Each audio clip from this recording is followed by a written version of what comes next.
오늘부터 이제 에베소서 4장 말씀이 시작이 되는데, 에베소서는 정확히 반으로 딱 나눠지게 돼요. 1장부터 3장까지가 전반부고 4장부터 6장까지가 후반부가 됩니다.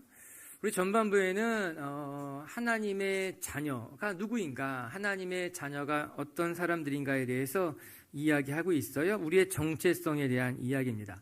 우리가 지금까지 살펴본 것처럼 이 에베소서 전반부에는 이제 우리가 하나님의 자녀가 되었다는 이야기하고 있습니다. 하나님의 신령한 복을 받은 사람들이다, 그렇게 이야기하잖아요. 2장에 와서는 무슨 말씀 우리가 같이 묵상했습니까? 전에 죄와 허물로 죽었던 우리를 그리스도 예수의 은혜로 살리셨도다. 이제 우리가 하나님 안에 영적으로 살아났다는 존재가 됐다, 그 말씀한 거 아니에요? 3장에 와서는 수직적으로는 하나님과 화목하게 되었고, 수평적으로는 이방인과 유대인들이 하나가 되어서 이제 우리가 하나님의 온전한 백성이 되었다는 것, 1장부터 3장까지의 말씀인 거예요. 이 모든 말씀의 주제가 무엇인가? 그리스도인의 정체성에 대한 것입니다. 바울은 에베소 성도들에게 편지를 쓰면서 이제 우리가 누구인가? 하나님의 자녀가 되었습니다. 하나님의 신령한 복이 우리 가운데 있습니다. 우리가 하나님의 은혜로 화평을 누리고 있다, 그 말씀하고 있는 거예요. 이제 우리가 하나님의 백성이 되었다는 이야기죠. 그리고 나서 이제 4장부터 6장까지 이르러서는 하나님의 백성인 우리가 어떻게 살아가야 되는가, 삶에 대한 이야기를 하고 있는 겁니다. 그래서 흔히 말하는 대로 에베소서 1장부터 3장까지는 교리에 대한 이야기예요. 신앙에 대한 이야기예요. 믿음에 대한 이야기고, 4장부터 6장까지는 삶에 대한 이야기, 우리가 신앙을 가졌다면 어떻게 살아가야 하는가, 그 삶에 대한 이야기이지 않습니까? 저는 이 에베소서를 묵상하면서 이 시대에 꼭 필요한 말씀이다, 그런 생각을 하게 되었어요. 아니, 어쩌면 이제 우리에게 너무나 중요한 말씀이 될 수 있겠다. 왜냐하면 우리가 교회에 나와서 봉사도 하고 헌신도 하고 믿음 생활하는 것을 가르쳐서 신앙 생활한다, 그렇게 이야기하고 있는 것 아니겠습니까? 그런데 문제는 요즘 많은 크리스찬들이 신앙은 있지만 생활이 없더라고요. 믿음은 있을지 모르지만, 기도도 하고 예배는 드리지만 그 기도와 예배와 신앙이 삶의 자리 가운데 이어지지 않는 것으로 말미암아 불균형이 이르게 된 거예요. 믿음은 있는데 생활이 없는 거예요. 기도는 하는지 모르지만 신앙인답게 살아가지 못하고 있는 것이죠. 이에 바울이 에베소서 4장부터 무슨 말씀하고 있는가? 너희가 이제 하나님의 자녀가 되었다면, 너희가 하늘의 신령한 복을 누리고 있다면 이제 이렇게 살아가는 것이 마땅하다, 그 말씀하고 있는 것이에요. 그럼 오늘 1절은 그렇게 시작하고 있습니다. 우리 1절 말씀 한번 같이 읽어볼까요? 시작. 그러므로 주 안에서 갇힌 내가 너희를 권하노니 너희가 부르심을 받은 일에 합당하게 행하여. 그러므로라는 접속어는요, 1장부터 3장까지의 전체 내용을 다 받고 있는 거예요. 너희가 하나님의 자녀가 되었다면 그러므로, 너희가 하늘의 신령한 복을 누리고 있다면 그러므로, 너희가 하나님과 수직적으로 화평한 관계가 되었다면 그러므로 부르심에 합당하게 살아라, 이렇게 말씀하고 있는 것이죠. 즉 1장부터 3장까지 내가 누구인가, 나의 정체성에 대해서 이야기했다면 4장부터 6장까지는 그 정체성을 가진 예수 믿는 사람들이, 신앙인들이 어떻게 신앙생활을 해야 되는지를 보여주고 있는 말인 것이죠. 여러분, 우리가 신앙이 무엇인지를 배웠다면, 여러분 가운데 믿음이 있다면 그 믿음이, 그 신앙이 여러분 안에 고여있거나 정체되어 있는 것이 아니라 부르심에 합당하게 살아갈 수 있는 신앙의 삶으로 이어질 수 있는 성도님들이 되시기를 주님의 이름으로 축복합니다. 그렇기 때문에 1절은요, 부르심에 합당하게 살아가라, 이렇게 말하고 있는 거 아니겠어요? 부르심에 합당하게 살아가는 삶, 이거 절대로 어려운 말이 아닌 거예요. 신앙이 무엇인지를 배웠다면 그거에 맞게, 걸맞게 살아가는 거 이야기하고 있는 것 아니겠습니까? 부르심은요, 우리의 정체성을 말하고 있는 거예요. 1장부터 3장까지 하나님이 우리를 자녀 삼아 주셨다는 것, 그게 부르심이에요. 우리가 하늘의 신령한 복을 누리고 있다는 것, 그것이 부르심이요 정체성이라고 하는 거예요. 여러분, 의자는 앉는 데 사용하는 거잖아요.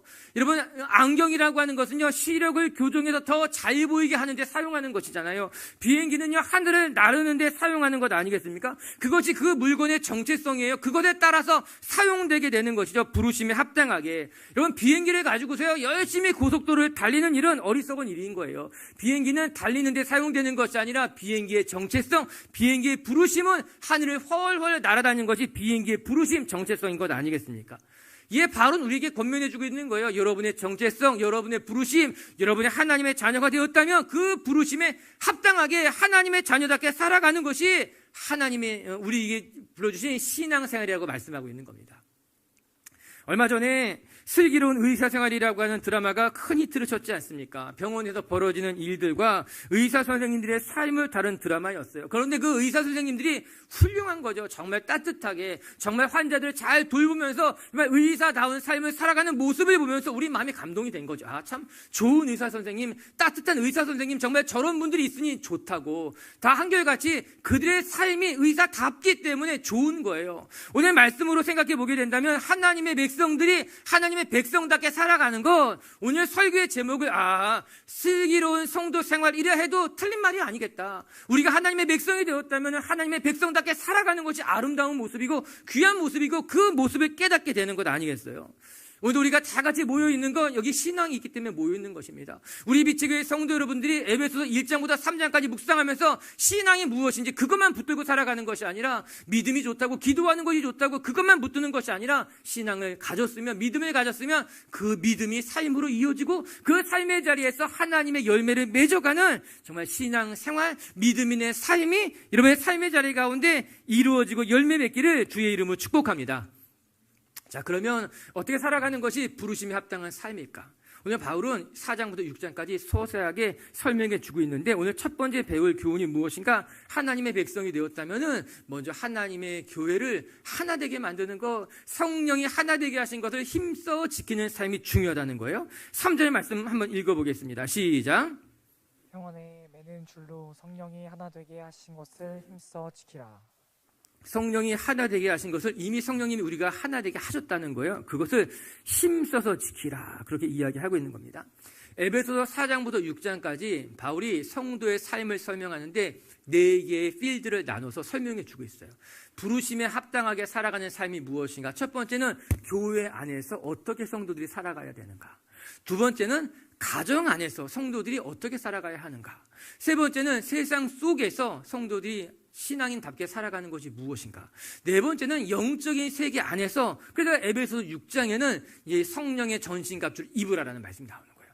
이 영적인 세계 안에서 신앙인의 삶이 어떠해야 되는지를 보여주고 있는 겁니다. 이제 오늘 우리가 묵상하게 된 이 4장의 말씀은 그 중에 첫 번째, 교회 안에서 신앙인다운 삶이 무엇인지를 설명해 주고 있는 말씀이에요. 근데 무엇이라고 말합니까? 성령이 하나 되게 하신 것을 힘써 지키는 것이 신앙인다운 삶의 첫 번째다, 그렇게 이야기하고 있더라고요. 저 말씀을 보면서 의아하다는 생각이 하나 들었습니다. 여러분, 교회 안에 해야 할 일이 얼마나 많습니까? 교회는요, 무엇보다도 선교해야 됩니다. 선교는 예수님의 지상 명령이기 때문에 선교하는 것 중요한 일이겠죠. 여러분, 교회라고 하면요, 말씀을 배우고 기도하는 것이 기본 중에 기본 아닙니까? 교회에 와서 제일 중요한 것은 열심히 기도하고 열심히 말씀 배우는 게 맞아요. 또 교회 하면요, 예배가 중요하죠. 뜨겁게 예배하고 예배 또 하나님을 만나는 것 중요한 일이잖아요. 그런데 놀랍게도 바울은 선교를 말하기에 앞서서, 예배를 말하기에 앞서서, 말씀을 배우고 기도하는 것을 말하기에 앞서서 먼저 하나님 안에서 하나 되는 데 힘써야 된다는 것, 그것이 신앙인다운 삶이라고 말하고 있더라고요. 무엇이 더 중요한 것일까? 근데 이 질문에 대한 해답을 예수님의 기도를 통해서 발견하게 됩니다. 여러분, 예수님이 요한복음 17장에 대제사장적인 기도라 해가지고 남겨진 제자들을 위해서 가장 간절하게 기도한 것이 나오는데, 그 요한복음 17장의 말씀이에요. 그런데 예수님이 제자들을 위해서, 이제 남겨질 제자들을 위해서 무엇을 기도했는가? 제자들에게 능력을 달라고 기도하지 않았습니다. 제자들이 열심히 복음 전하는 삶을 살게 해달라고 기도하지 않았다는 거예요. 놀랍게도 예수님의 기도는 제자들이 이 땅에서 하나 되기를 원한다는 기도였던 겁니다. 이게 요한복음 17장의 주제고 예수님의 대제사장적 기도의 가장 핵심이라고 하는 거예요.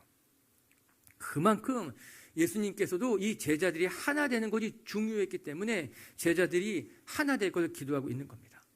여기서 우리는 아주 중요한 힌트를 발견해야만 합니다. 여러분, 교회에 하나됨은 우리가 생각한 것보다 훨씬 중요한 일이고, 우리가 생각하는 것보다 훨씬 더 영향력 있는 능력이 나타나는 일이라고 하는 사실인 거예요. 그렇기 때문에 여러분, 교회의 하나됨은 힘써 지켜야 될 것 첫째일 수 있는 거예요. 여러분, 교회가 하나 되잖아요. 거기에 능력이 나타나게 되고 선교는 자연스럽게 열매 맺게 되는 거예요. 교회가 성령이 하나 되게 하신 것을 힘써 지키면요, 교회의 성도들, 교제는 풍성해질 것이고 예배는 뜨거워지게 될 것이고 우리는 교회 안에서 하나님의 나라를 경험하게 되는 것이죠. 그렇기 때문에 바울은 이 하나됨이 얼마나 중요한 것인가, 너희들이 하나님 안에서 하나가 된다면 그 하나됨 안에 능력이 나타나서 선교를 감당하게 될 것이고, 그 하나됨은 교제를 풍성하게 만들 것이고, 그 하나됨은 예배를 뜨겁게 만드는 것을 통해서 하나님의 나라가 무엇인지를 너희의 삶의 자리, 교회 안에서 경험하게 된다고 말씀하고 있는 것이에요. 전 우리 빛의 성도 여러분들이 우리가 정말 하나님 안에 하나됨, 성령께서 하나 되게 하시는 것을 힘써 지켜가는 그 과정들을 통해서 정말 우리 안에 하나님의 나라가 무엇인지를 경험하고 우리가 하나 되는 것을 통해서 하나님의 능력을 경험하면서 하나님의 나라를 맛보는 성도님들 되었으면 좋겠던 거예요.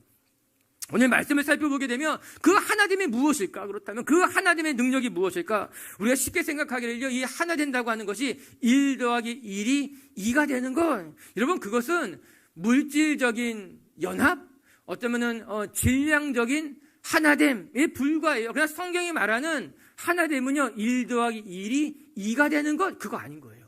1 더하기 1이 1이 되는 것, 그것 또한 아니라고 하는 거예요. 성경이 말하는 하나됨이라고 하는 것은 1 더하기 1이 하나님 안에 연합돼서 또 다른 하나가 되는 거예요. 마치 화학적인 변화로 말미암아 두 가지 다른 존재가 하나로 합쳐졌을 때 전혀 다른 피조물이 되는 것과 같이 우리가 그리스도 안에서 하나가 된다라고 하는 것은 전혀 다른 사람들이 함께 모여 그리스도의 연합을 경험하게 되고 전혀 다른 새로운 피조물로 창조되는 것으로 말미암아 혼자서는 감당할 수 없었던 일들을 감당하게 되는 거예요. 둘이 하나가 되었을 때 둘 이상의 셋, 넷, 다섯, 여섯의 능력을 경험하게 되는 것이죠. 우리가 오늘 성찬을 하게 되잖아요. 이 성찬이라고 하는 것은 매우 신비로운 일인 거예요. 예수님이 말씀하신 것처럼 누구든지 이 떡을 먹고 이 잔을 마시면 내가 너희 안에 들어가 거하고 너희가 내 안에 들어와 거하게 된다고 말씀하고 있는 것 아니겠습니까? 이 성찬은 어떻게 보면 매우 신비로운 역사가 나타나는 거예요. 주님의 떡과 잔을 기억하고 기념하며 지킬 때 하나님이 우리 안에 다시 들어오시고 우리 안에 하나님의 새로운 생명력이 시작되는 것 아닙니까? 그것을 성경이 연합했다고 말합니다. 그리스도 안에서 연합했다고 말하는 거예요. 그리고 바울은 이야기하고 있는 겁니다. 우리가 그리스도 안에서 하나가 되는 것, 그 하나됨으로 말미암아 지금까지 경험해보지 못했던 하늘의 신비를 경험하게 된다라고 하는 거죠.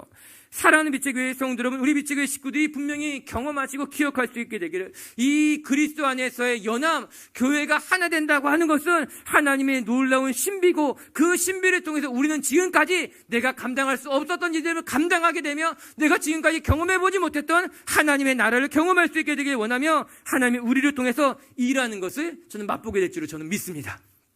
그래서 바울이 말한 것처럼 교회가 해야 될 가장 첫 번째 중요한 일이 무엇인가? 성령이 하나 되게 하신 것을 힘써서 수고하고 애써서 지켜나가는 것이 중요하다고 하는 거예요. 오늘 말씀은 이렇게 이야기하고 있더라고요. 우리가 어떻게 하나 될 수 있습니까? 그것은 우리 힘으로 할 수 있는 것이 아니라는 거예요. 여러분, 우리는 모두 다 뭐가 나고 살아온 환경이 다르고 우리 힘으로 하나 되는 것은 불가능한 일이에요. 그럼 어떻게 하나가 될 수 있는가? 이미 성령님이 우리를 하나 되게 하신 거죠. 우리가 하나 되는 것이 아니라 성령님이 예수 그리스도로 말미암아 우리를 한 공동체로 부르셨고 하나 되게 만드셨고, 우리가 해야 할 일은 그것을 힘써 지키는 일이에요. 성령님이 이미 우리를 하나 되게 하셨기 때문에 우리는 하나 되어야만 하는 거고 하나됨을 지켜나가야만 하는 거예요. 오늘 성령 이렇게 이야기합니다. 주도 하나고 성령도 하나고 세례도 하나고 하나님이 지은 모든 것이 하나이게 우리가 한 마음으로 부르심을 받아 하나님의 뜻을 만들어가는 것은 마땅한 일이라고 하는 겁니다.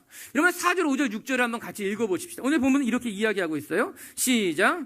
몸이 하나요 성령도 한 분이시니 이와 같이 너희가 부르심의 한 소망 안에서 부르심을 받았느니라. 주도 한 분이시요 믿음도 하나요 세례도 하나요.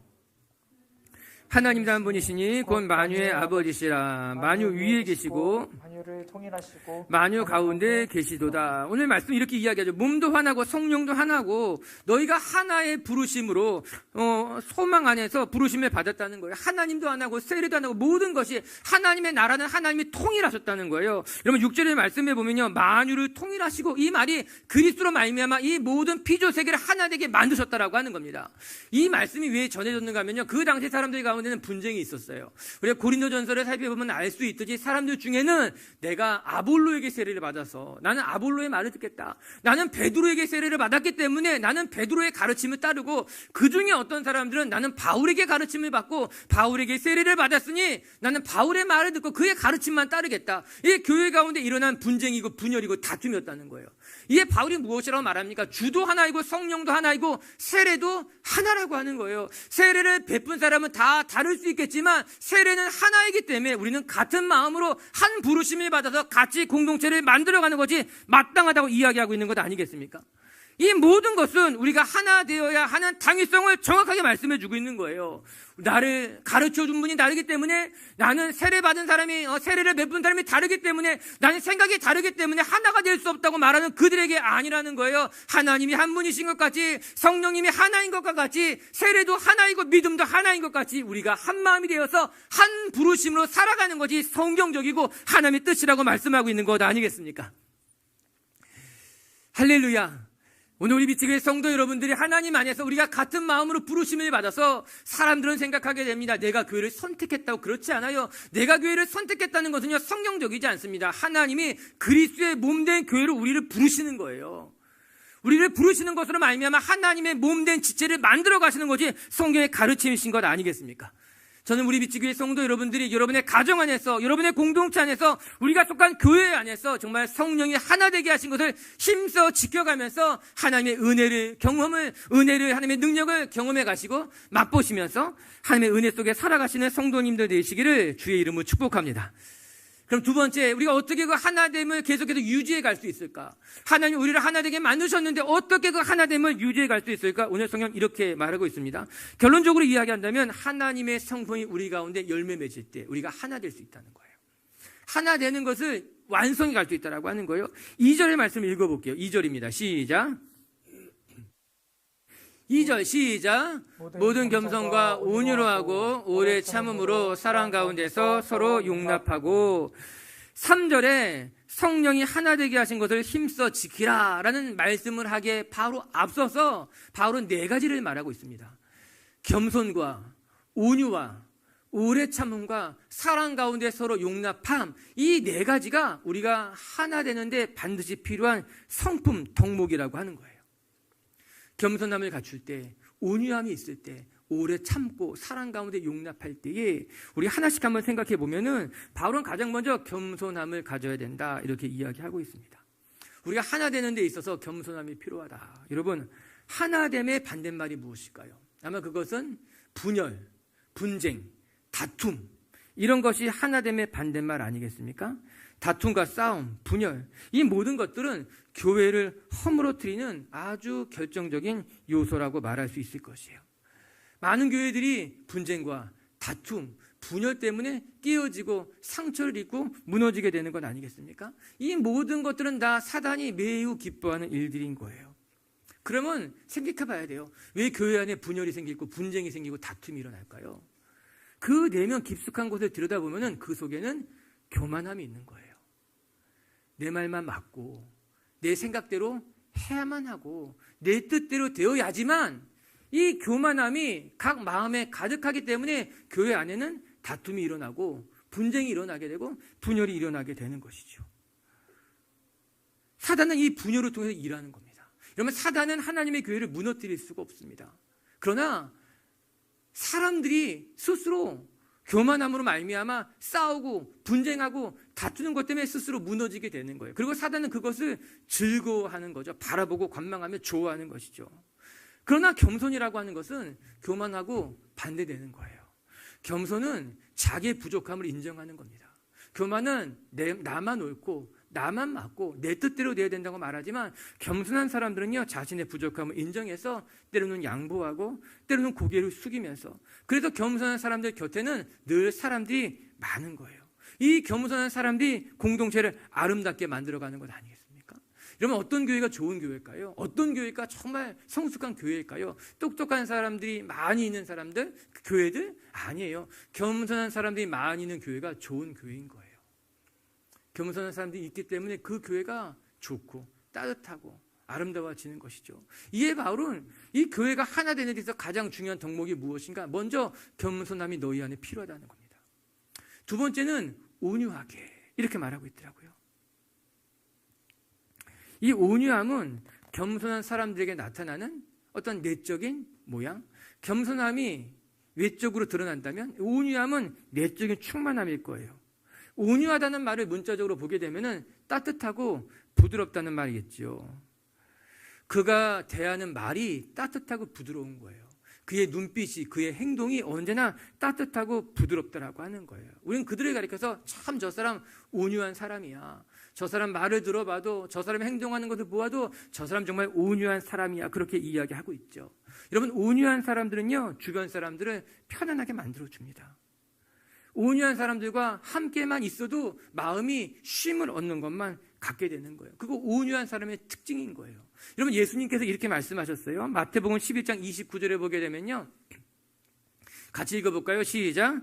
나는 마음이 온유하고 겸손하니 나의 멍에를 메고 내게 배우라. 그러면 너희 마음이 쉼을 얻게. 너희 마음이 쉼을 얻게 된다는 거예요. 누구에게? 예수님의 마음이 온유하고 겸손하기 때문에 예수님의 멍에를 메면 그것이 쉽다는 거예요. 예수님과 함께 걸어가는 그 길이 쉼이 된다는 거예요. 왜? 예수님이 온유하고 겸손한 분이시기 때문에 예수님의 멍에는 쉬워요. 예수님과 함께 걸어가는 길은 마음이 정말 쉼을 얻게 된다라고 하는 겁니다.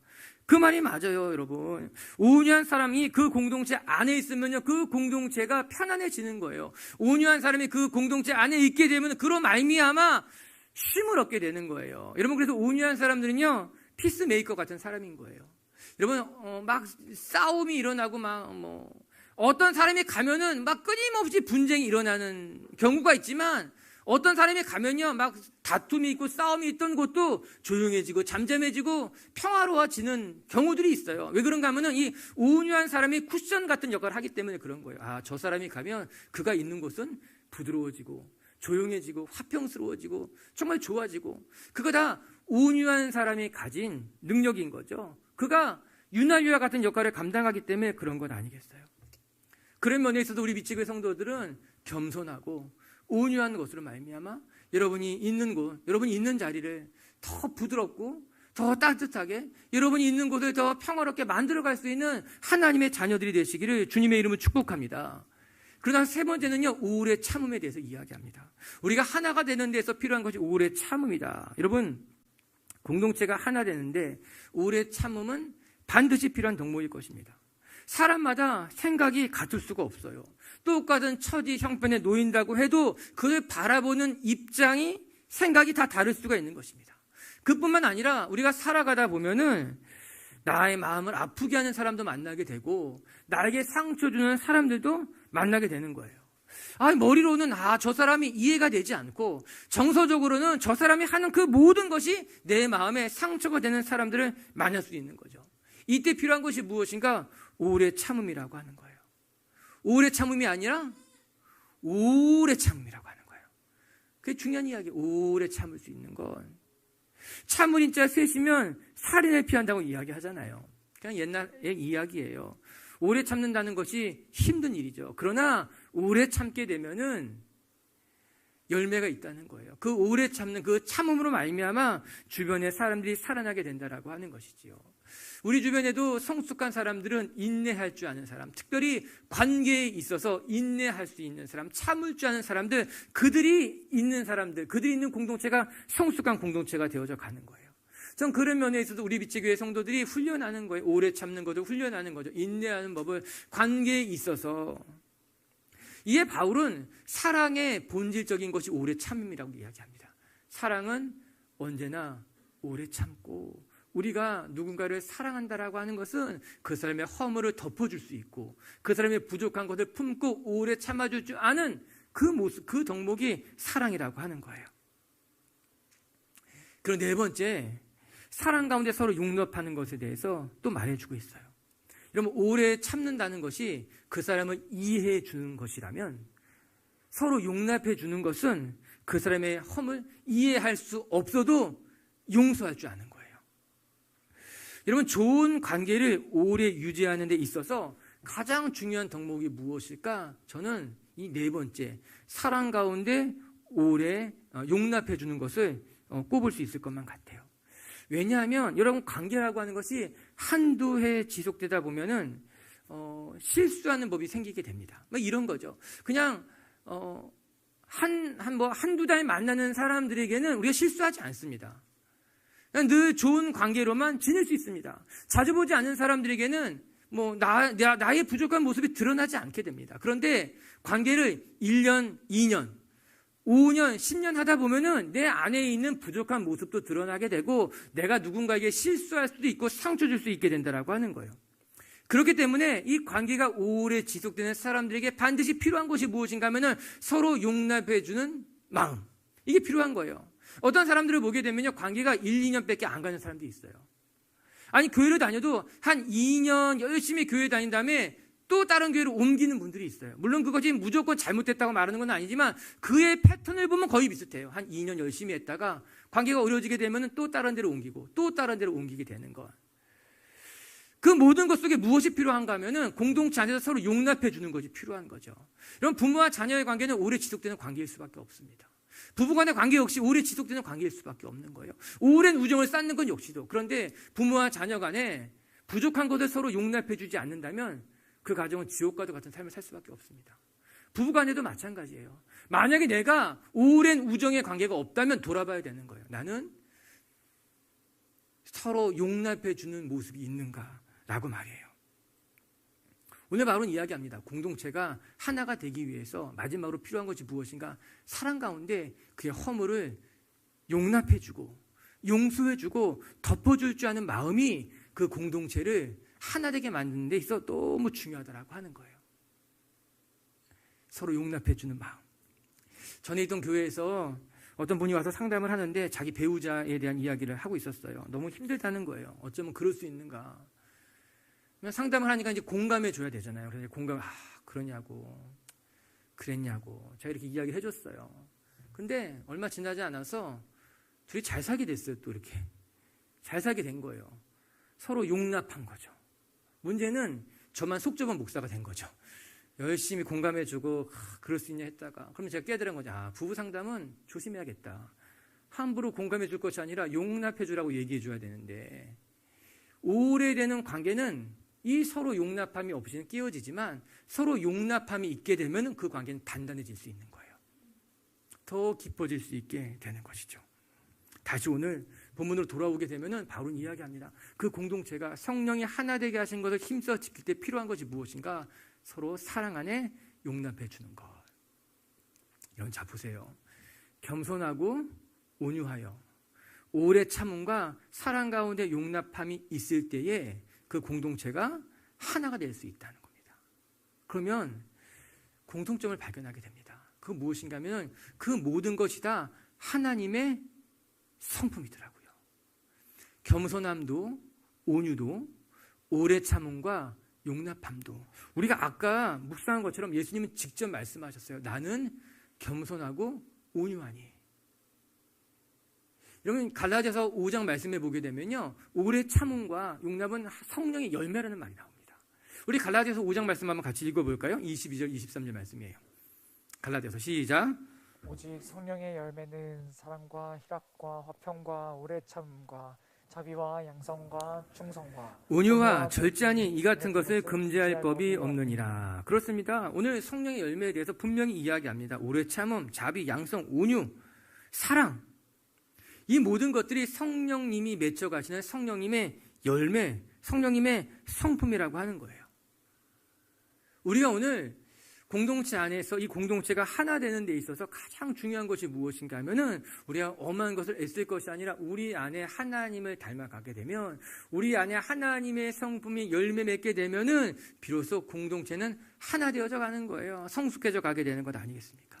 여러분, 아무리 교회가 잘 부흥하고 성장한다 하여도 성도들끼리 분쟁하고 다투고 싸운다면 그 교회가 좋은 교회, 성숙한 교회라고 말할 수 있겠어요? 성도들 사이에 은사가 나타나고 기적이 나타난다 하여도 맨날 만나면은 싸우고 다툰다면 그 은사가 온전한 은사다, 그 교회가 온전한 성숙한 교회라고 말할 수 있겠는가? 그렇지 못할 것입니다. 은사도 중요하고 부흥과 성장도 중요하지만 그것보다 본질적으로 우리가 중요한 것은 하나님의 성품이 우리 가운데 열매 맺게 되는 것. 오늘 말씀으로 보면 겸손함과 온유함이 오래 참음과 사랑 가운데 서로 용납해가는 이 성령의 열매가 우리 가운데 열매 맺게 되면은 자연스럽게 우리는 하나가 될 것이고, 그 하나가 되는 공동체 안에는 아까 말씀한 것처럼 선교가, 예배가, 교제가, 말씀 배우는 것과 기도가 풍성하게 나타날 수밖에 없다라고 하는 거죠. 오늘도 우리 빛의 성도 여러분들이 여러분의 삶의 자리에서 성령의 열매를 맺어가시고, 그래서 여러분의 가정 안에도, 여러분이 있는 곳에도, 여러분의 교회 안에도 이 하나됨을 이끌어가시고 누려가시고 은혜를 맛보시는 하나님의 자녀가 되시기를 주의 이름으로 축복합니다. 자, 보십시다. 바울은 이제 4장부터 이야기하고 있는 거예요. 하나님의 부르심에 합당하게 살아가는 삶이 무엇이냐. 가장 먼저는 교회 안에서 우리가 힘쓸 것이 하나됨이라고 하는 겁니다. 성령께서 교회를 하나 되게 하셨으니 우리가 이 하나됨을 힘쓸 때에 능력이 나타나고 기적이 나타나고 그 가운데 예배는 풍성해지고 더해진다는 거예요. 어떻게 하나 될 수 있을까? 겸손함과, 이게 두 번째 주제예요. 온유와 오래 참음과 사랑 가운데 서로 용납함이 필요하다라고 하는 겁니다. 그러면 세 번째, 한 가지만 더 같이 살펴보면 우리가 어떻게 이 겸손함과 온유함으로 서로 용납하면서 이 믿음의 경주를 감당할 수 있을까? 오늘 본문은 이렇게 이야기하고 있어요. 하나님과 함께 동행할 때 가능하다는 겁니다. 1절 본문이 이렇게 시작됩니다. 같이 다시 한번 1절 읽어볼게요. 시작. 그러므로 주 안에서 내가 너희를 권하노니 너희가 부르심을 받은 일에 합당하게 행하여. 그러므로, 이 그러므로는 1장부터 3장까지 전체 내용을 받는 접속이라고 그랬잖아요. 1장에 하나님의 신령한 복을 받았으니 그러므로 이렇게 살아가라는 거예요. 2장에 보게 되면은 허물과 죄로 죽었던 우리를 하나님이 살렸으니 4장에 그러므로 너는 이렇게 살아가라는 거예요. 우리 3장의 말씀에 우리가 하나님과 수직적인 관계에서 화평을 이루었고 수평적인 관계에서 하나가 되었으니 그러므로, 그렇다면 너희는 이렇게 살아가라라고 하는 거예요. 그러면은 그러므로 뒤에 바로 연결할 수 있는 최고로 중요한 단어가 무엇일까? 아니, 에베소서 4장 1절부터 6장 마지막 때까지 전체를 가장 묶고 있는 가장 중요한 단어가 무엇일까? 1절에 나타나는 합당하게 행하라입니다. 행하라. 연결해 보게 되면은 그러므로 행하라라고 하는 거예요. 믿음이 있다면, 신앙이 있다면, 하나님의 자녀가 됐다면 신앙으로만 만족하지 말고 그 신앙을 붙들고 행하는 삶이 되어야 된다. 그 이야기하고 있는 것입니다. 부르심에 합당하게 행하십시오라고 말이에요. 사랑하는 빛의 교회 성도 여러분, 말로만 떠드는 믿음은 헛것입니다. 내가 믿음이 있어요. 신앙이 있어요. 요즘 많은 크리스찬들이 이 신앙에만 관심을 갖고 있는 거죠. 내가 하나님의 자녀, 어떻게 구원받을까? 어떻게 천국에 갈까? 어떻게 세상에서 복을 받을까? 신앙에만 관심을 갖고선 이 신앙이 삶으로 이어지는 것은 관심 갖고 있지 않는 거예요. 이게 바울이 말합니다. 아니에요. 신앙이 있다면 행해야 됩니다. 행해야 된다는 거예요. 여러분, 야고보서 2장에는요 이런 말씀이 나와요. 제가 우리 같이 한번 읽어볼까요? 야고보서 말씀 시작. 영혼 없는 몸이 죽은 것 같이 행함이 없는 믿음은 죽은 것이니라. 영혼이 없는 몸은 죽은 몸이지요. 그냥 죽은 몸인 거예요. 그와 같이 행함이 없는 믿음도, 너희가 믿음이 있다고 해도 그 믿음이 행함이 없다면 그 믿음은 죽은 것과 마찬가지야. 여러분, 요한계시록 읽어보게 되면 4대 교회에 예수님의 아주 정말 따끔한 가슴 아픈 어떤 그 권면이 있잖아요. 너희가 살았다 하나 실은 죽은 자와 같다는 거예요. 너희 스스로 생각하기를 살아있다라고 풍요롭다고 말하지만 너는 실제로는 영적으로 죽은 자다. 이거 안타까운 어떤 책망 아니겠습니까? 성경 분명히 이야기합니다. 믿음이 있다고 말하지만 행함이 없다면 그 행함 없는 믿음은 죽은 것과 진배 다르지 않다라고 하는 거예요. 그럼 우리가 어떻게 행할까요? 어떻게 행하면 될까? 이 행한다는 것이 무엇일까? 이 말씀을 보면 굉장히 흥미로운 번역이 하나 나옵니다.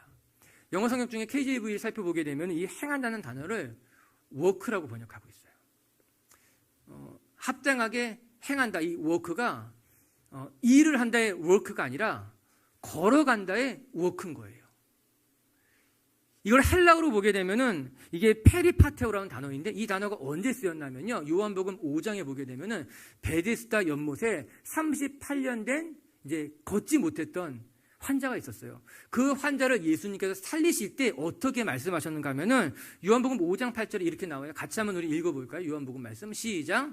예수께서 이르시되 내 자리를 들고 걸어가라 하시니, 여기서 걸어가라는 말이 우리가 보았던 페리파테와 똑같은 말인 거예요. 38년 동안 걷지 못했던 그에게 하나님의 나라가 너에게 임했으니 내가 이제 걷고 일어나는 것이, 일어나서 걸어가는 것이 하나님의 계획이고 하나님의 부르심이라는 거예요. 너 일어나서 그대로 행하라 말씀하고 있는 단어가 똑같이 페리파테오, 걸어가라, 행하라는 그 말씀이라고 하는 것이죠.